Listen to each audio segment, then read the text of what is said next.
Welcome to Sweet Life Beat Life. We hope this video helps. In this video, I will compare Figma versus Inkscape, helping you decide which is better for your design needs. Figma is a fantastic cloud-based tool, perfect for user interface and user experience design, especially when working with a team. Inkscape, on the other hand, is a completely free and open-source option, excelling in vector illustration and graphic art.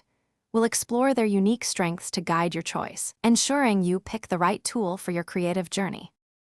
Figma truly shines in collaborative environments, allowing your entire team to work on a single file in real time, no matter where they are.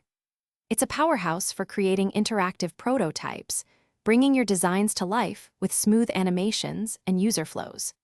Being cloud-based means you can access your projects from virtually anywhere, on any device, making it incredibly flexible for modern web and mobile application design projects. Inkscape is your go-to if you need a powerful, free tool for vector illustration. It's fantastic for crafting scalable graphics like logos, icons, and intricate artwork without any cost.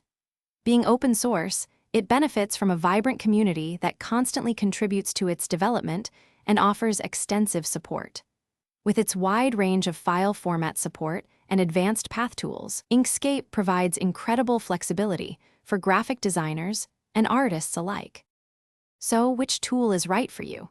If your work involves collaborative user interface and user experience design with a focus on prototyping and web-based workflows, Figma is likely your best bet.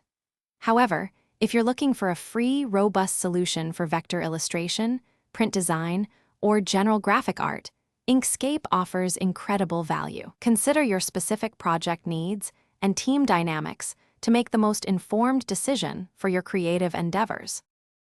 Thanks for watching. Consider subscribing if we helped you.